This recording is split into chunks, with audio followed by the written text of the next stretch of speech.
பிசாசு யாருன்னா பரலோகத்துல தேவனுடைய சமூகத்துல இருந்த ஒரு தூதன் தான் இந்த பிசாசு. அவனை ஆண்டவர் பிசாசா படைக்கல, அவனை ஆண்டவர் ஒரு தூதனா படைத்தார். பரலோகத்தில் ஆண்டவர் கோடி கோடி கணக்கான தூதர்களை வைத்திருக்கிறார். அந்த தூதர்களில பிரதானமான சில தூதர்களை ஆண்டவர் உருவாக்கி அந்த தூதர்களுக்கு சில பொறுப்புகளை கொடுத்தார். கேப்ரியேல், மீகாவேல், ரஃபேல், அதுக்கு பிறகு லூசிபர் போன்ற பிரதான தூதர்கள் பரலோகத்தில் இருந்தார்கள். இதுல இந்த லூசிபர் ஆண்டவருடைய சிங்காசனத்தின் பக்கத்திலே அவனுக்கு ஒரு சிங்காசனத்தை கொடுத்த, நீ என்னை ஆராதிக்கும்படி உனக்கு நான் பொறுப்புகளை தரேன், நீ என்னை இரவும் பகலும் ஆராதித்து தொழுது கொள்ளணும் அப்படின்னு சொல்லி லூசிபருக்கு ஒரு பெரிய பொறுப்பை கொடுத்த ஆண்டவர். அவ்வளவு ஒரு தருணத்தை, பொறுப்பை, ஒரு கோல்டன் ஆப்பர்ச்சுனிட்டியை இந்த தூதனுக்கு கொடுத்திருந்தார். ஆனா இந்த தூதனுக்குள்ள ஒரு பெருமை வந்தது. என்ன பெருமை?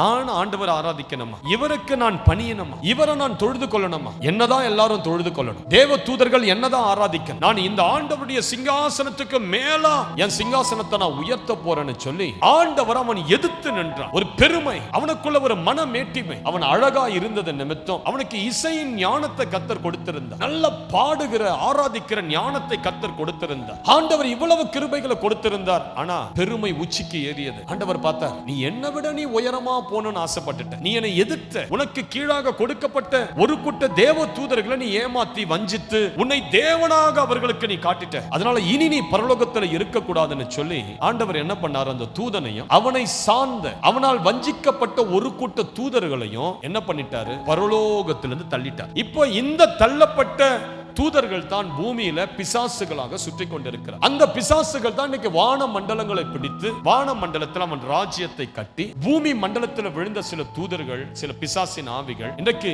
அப்படியே பூமியில சுற்றி சுற்றி சுற்றி திரிந்து இந்த பூமியில பிசாசுகளாக உலாவிக் கொண்டிருக்கிறது. சரி, இதுக்கு நமக்கு இப்ப என்ன சம்பந்தம்னா, இதுக்கு நமக்கு சம்பந்தமே கிடையாது, பிசாசுகளுக்கும் நமக்கு சம்பந்தமே கிடையாது. ஆனா ஏன் நம்முடைய வாழ்க்கையில பிசாசுகள் போராடுதுன்னா, இந்த பிசாசுகள் ஆண்டவர் மேல கோபமா இருக்கு. என்ன தள்ளிட்டார்? எங்களை பரலோகத்தில் தள்ளிட்டு இவரு மனுஷர்களை உண்டாக்கி நாங்க துதிக்கிற இடத்துல அவர்களை வைத்து வச்சிட்டாரு. இப்ப பிசாசுகள் தள்ளப்பட்ட இடத்துல ஆண்டவர் யாரை நிரப்பினாரு? மனுஷர்களை நிரப்பினார். அதனால தான் ஆண்டவர் சொல்றாரு, இவர்கள் என் ஜனங்கள், என் துதியை சொல்லி வருவார்கள். ஆண்டவர் உன்னை எதற்காக படைச்சார்? தள்ளப்பட்ட பிசாசுடைய இடத்துல உங்களை கொண்டு வந்து நிறுத்தி, இவங்க என்ன துதிப்பாங்க, இவங்க ஏன் ஜனங்க, நான் அவர்கள் தேவனா இருப்பேன், நான் அவர்கள் நடுவில் உலாவி அவர்கள் தேவனா இருப்பேன், இவர்கள் என்னை துதி சொல்லி வருவார்கள், என்னை ஆராதிப்பார்கள், என்னை தொழுது கொள்வார்கள் என்று சொல்லி உங்களை அவருடைய சாயலாக, அவருடைய ரூபமாக தேவன் நம்மை சிருஷ்டித்தார். இப்ப யாருடைய பிளேஸ்ல கர்த்தர் நம்மளை வச்சிருக்கிறாரு? தள்ளப்பட்ட தூதர்களுடைய இடத்துல,